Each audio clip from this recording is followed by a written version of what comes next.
Baik, Assalamualaikum warahmatullahi wabarakatuh. Perkenalkan, nama saya Dito Gilang Permadi dengan NPM 247820073. Pada hari ini saya akan mempresentasikan hasil praktikum lab session 5 yang bertujuan data dan future thinking. Nah, tujuan utama kita pada hari ini bukan membuat model AI yang rumit, melainkan kembali ke dasar, memahami data. Pada pertemuan sebelumnya kita belajar tentang rule based system atau sistem berbasis aturan. Namun di dunia nyata, data seringkali terlalu kompleks untuk dibuat aturan. Jika A, maka B secara manual. Oleh karena itu, kita akan membedah dataset transaksi Almond dan Clean CSV. Nanti saya tunjukin datanya untuk melihat bagaimana fitur-fitur di dalamnya saling mempengaruhi, khususnya dalam kasus pembatalan pesanan ini.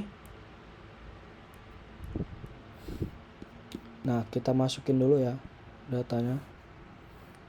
Nah, yang ini bukan, mana sih kita download itu. Nah, ini moment kita open. Oke.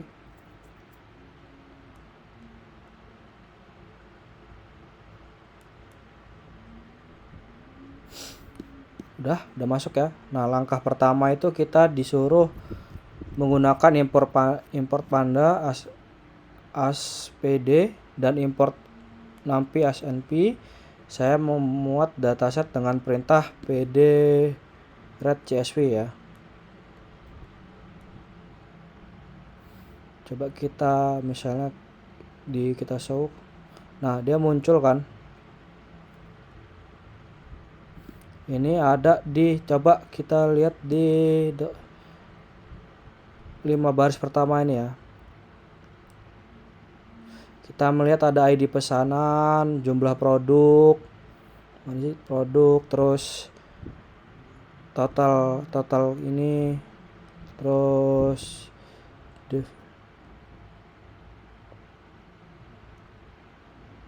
total barisnya ada berapa ini. Nah, di sini kan ada di tabel ini ada order ID, total QT, total WGR, total return. Ini kayak yang dibatalin, terus total diskon, produk kategori, 6 produk kategori, status pesanan. Ini selesai ini dibatalin, alasan pembatalannya nih. Ini dibatal. Ini kan kalau selesai berarti tulisannya dibatal oleh pembeli, alasan ubah pesanan kan dia dibatalinnya. Terus ada metode pembayaran, kota atau kabupaten, provinsi, ongkos dikirim dibayar oleh, estimasi pemotongan biaya, total seperti ini ya, waktu pemesanan. Nah, di tabelnya seperti itu isinya. Nah, di dev info ini mana ya?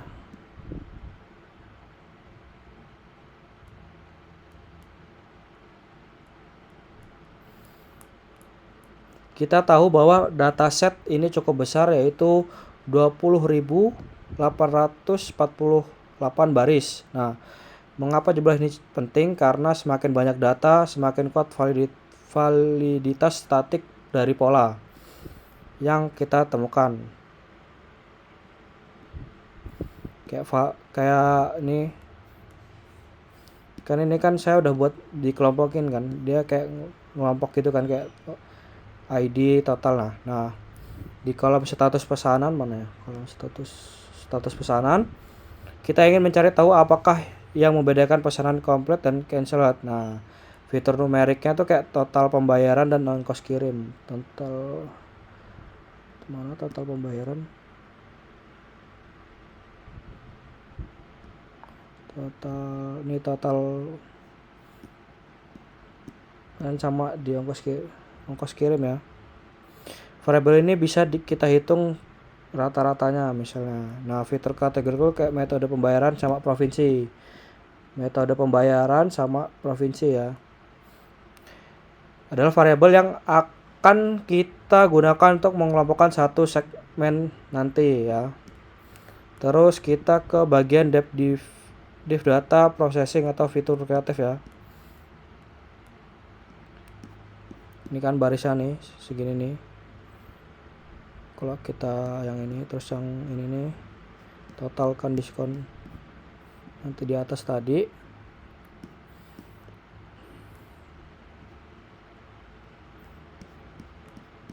Terus kita ke bagian yang di sini. Nah kita di bagian paling krusial ya.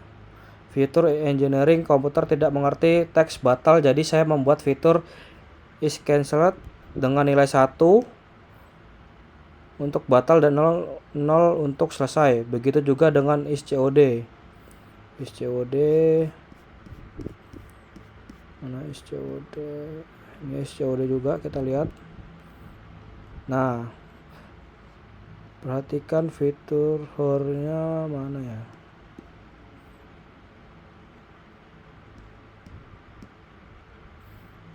Nah, yang saya buat, saya menggunakan fungsi dthor. Mana sih dthor ini? Dthor tuh mana ya?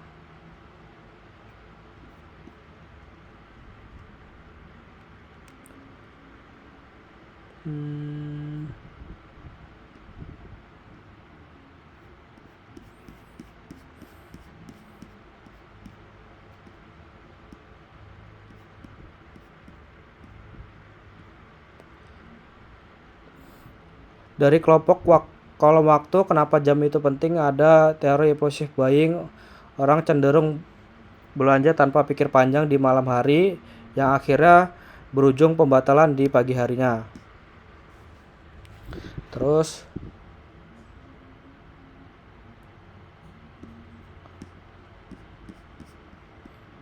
kalau kita buka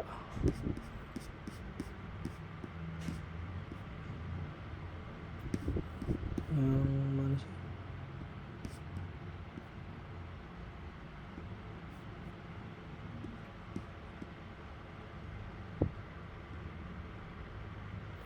Rasio ongkir.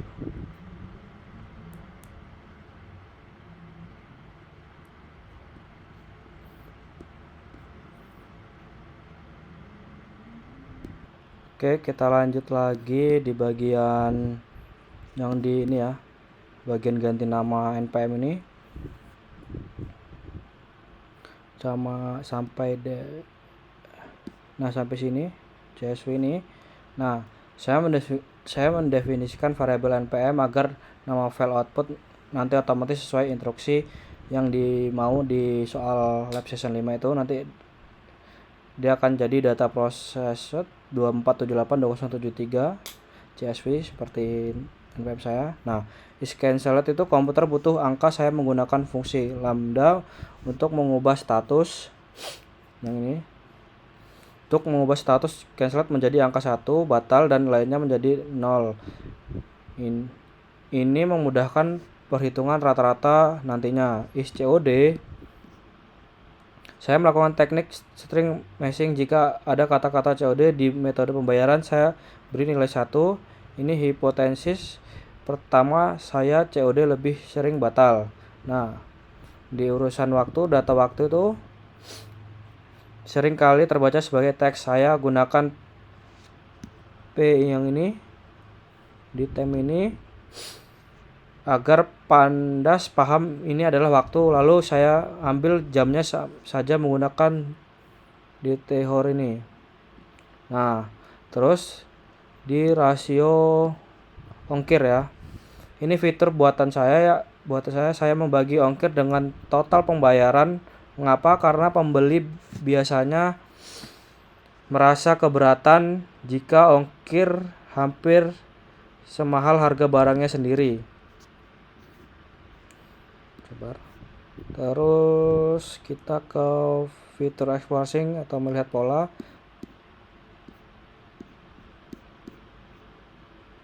Coba nih kalau mau lihat outputnya seperti ini. Is cancel, is COD, or, dan rasio ongkir ya. Nah, kita sekarang ke grup B ini ya. Kalau kita show ini seperti ini munculnya outputnya. Nah, gimana sih? Oke, sabar. Nah, di grup is COD is cancelled sama ini, jika angka di baris 1 lebih tinggi dari baris 0 berarti benar bahwa COD lebih berisiko batal. Saya kalikan 100 untuk melihat persentasenya. Mana 100 lebih kan itu. Nah, analisis QT nya itu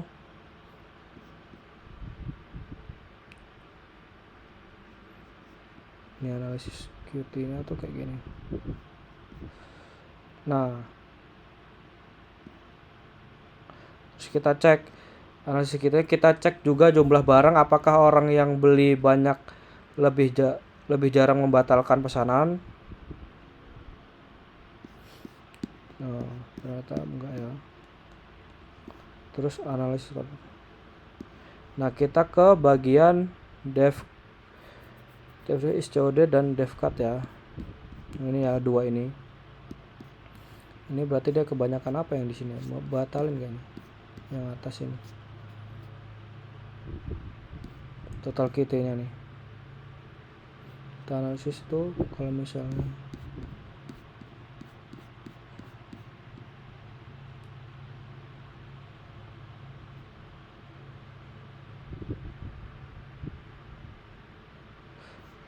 Oke, kita lanjut di bagian analisis konflik dan segmentasi ya. Nah, saya mencari contoh data, tunjukkan baris data di Nah, baris pertama pada contoh pola umum ini dia COD dan dia batal, tapi lihat baris kedua dia COD tapi tetap selesai ya. Ini adalah bukti bahwa tidak semua perilaku pelanggan bisa dipukul rata dengan satu aturan. Nah,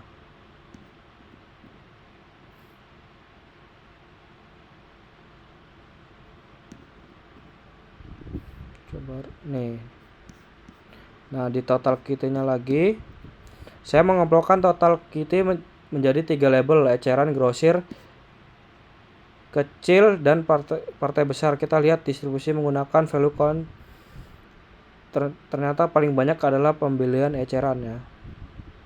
Value mana sih value count sini?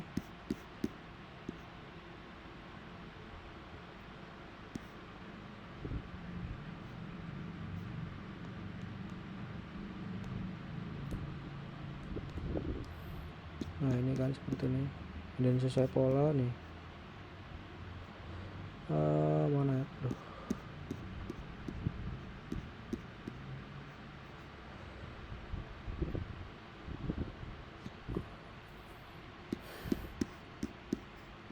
Nah, ini kalau yang kelompokan berdasarkan metode pembayaran ya. Nih, yang ini, yang tadi kan. Kebanyakan yang di paling banyak tuh di eceran ya. Tuh. Paling besar daripada ketiga ini. Nah, kalau kita mau lihat hasil yang mana sih? Yang ini kita harus jalanin lagi yang ini. Jalanin. Terus ini jalanin. Ini jalanin. Nah, nanti baru muncul yang data yang kita mau. Nice. Nah, ini dia. Data proses. Tuh. Coba kita lihat data prosesnya. Dia langsung otomatis ada. Nah, ini ID ordernya, terus totalnya, total ininya, return, total diskon, kategorinya, produk 6 kategori, status pesanan selesai, batal. Tadi alasannya pembatalannya ubah pesanan yang ada.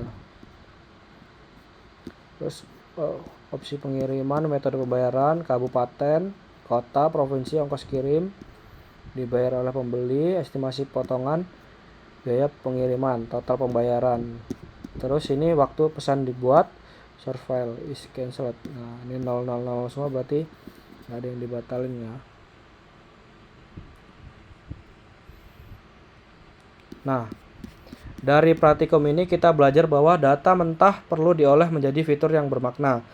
kesulitan dalam sistem berbasis aturan adalah banyaknya pengecualian seperti yang kita lihat di analisis konflik tadi. Nah, membangun sistem otomatis hanya dengan if else akan sangat melelahkan karena perilaku manusia sangat acak. Demikian presentasi dari saya. Seluruh kode ini sudah saya simpan dari file CSV-nya, siap dikirim. Terima kasih kepada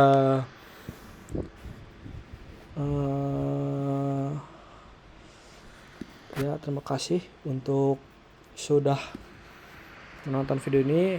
Apabila ada salah kata, saya mohon maaf. Saya akhiri. Sebelumnya sabar, kita udah dapat ini kan dari yang mentah, ini data mentah. Sabar. Error karena dia datanya kebesaran ya. Kenapa nggak bisa kebuka? Kalau yang ini baru bisa kebuka.